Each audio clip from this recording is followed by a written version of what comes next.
Souffrir de la faim est une injustice sociale selon Amartya Sen, et cela a des effets néfastes sur l'activité économique. La faim est une entrave à l'expression d'une liberté de choix pour les individus. Avoir des enfants, voyager, être en bonne santé, entreprendre, travailler. Amartya Sen parle ainsi de la responsabilité, de l'obligation d'aider les plus démunis, afin de promouvoir, établir une forme de justice sociale. Une politique agricole est donc un dispositif institutionnel permettant plusieurs choses. D'abord, d'apporter une aide aux plus démunis, tous les ménages ne pouvant accéder à la nourriture. Ensuite, soutenir les producteurs de denrées agricoles qui sont exposés à la volatilité des prix sur les marchés. Et cela entraîne une précarité et une incertitude radicale quant à la formation de leurs revenus. Cela nécessite donc de détenir, de fixer des prix adaptés qui couvrent les coûts de production de ces agriculteurs. Et enfin, de garantir la sécurité alimentaire du pays dans son ensemble.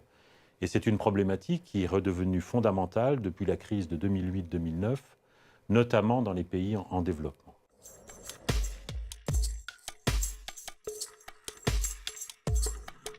L'économie américaine a connu une grave crise à partir de 1929.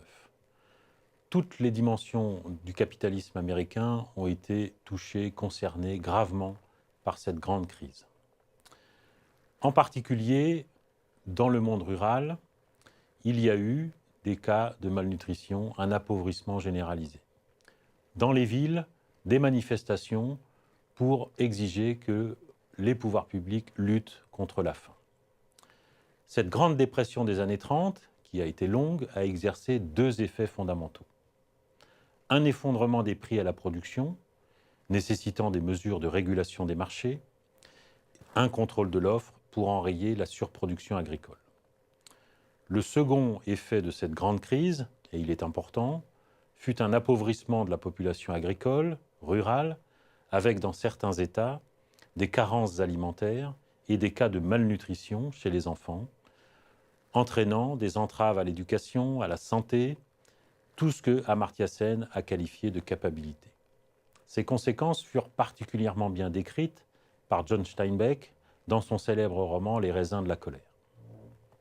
La politique agricole américaine, construite en 1933, que l'on qualifie là-bas d'Agricultural Adjustment Act, a été établie sous l'administration Roosevelt et contient un dispositif important, l'aide alimentaire intérieure, toujours en vigueur en 2016, et qui a été largement utilisée depuis la crise de 2008, qualifiée de crise des subprimes. Cette aide alimentaire absorbe encore aujourd'hui près de 80% du budget agricole fédéral. Durant la crise des années 30, il s'agissait, à travers cette aide alimentaire, de fournir des coupons alimentaires sous forme de billets qui permettaient aux populations les plus démunies d'aller dans les magasins acheter des produits alimentaires pour pouvoir se nourrir. Avec la crise de 2008, on a constaté aux États-Unis une explosion, une augmentation considérable du nombre de bénéficiaires de cette aide alimentaire.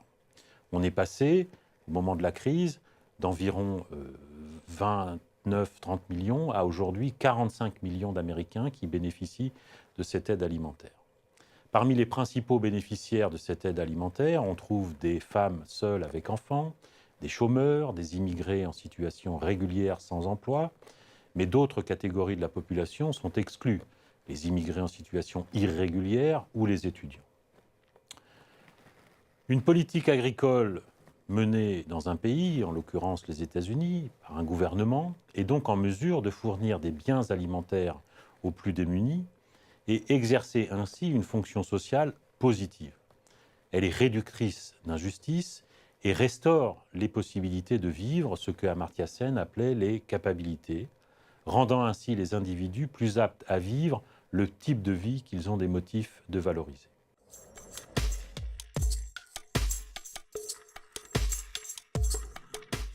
La politique agricole doit être inscrite dans une perspective de bien-être et de justice sociale.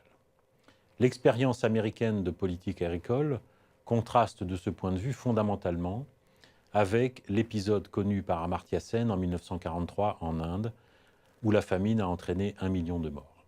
Alors qu'aux États-Unis, on s'est très rapidement préoccupé en matière de justice sociale, d'aide alimentaire, la famine en Inde en 1943 a été passée sous silence par les médias sous effet de la colonisation britannique et, de surcroît, l'État indien a mené à l'époque une politique désastreuse.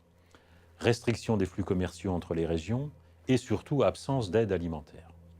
Le message qui en découle, c'est celui de Sen, est que dans une démocratie, par exemple celle des États-Unis, aucune famine ne peut intervenir.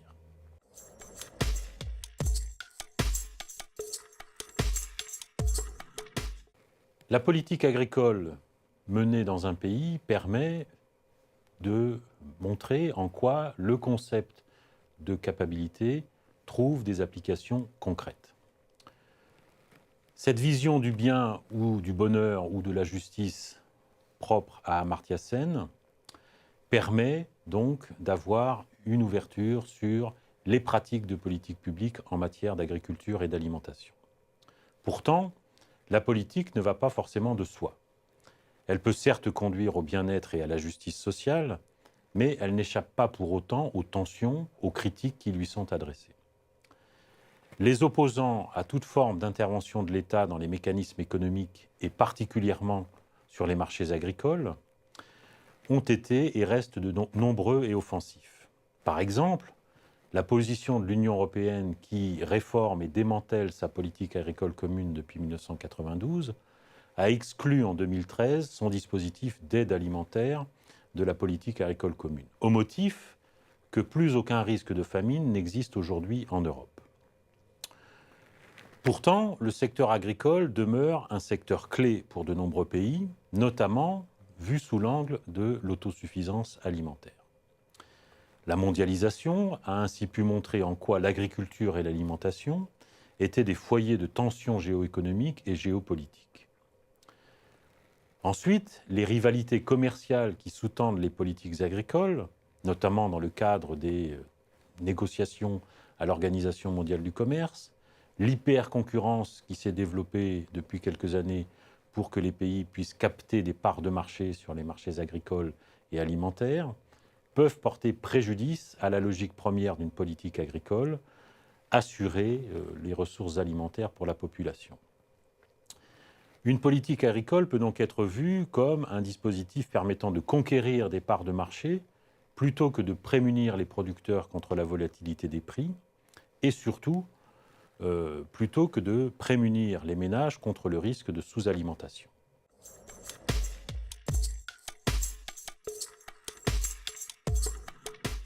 Au-delà des soutiens de prix aux producteurs, au-delà de l'aide alimentaire, une politique agricole peut apporter aussi des soutiens, des subventions aux exportations de produits agricoles et alimentaires.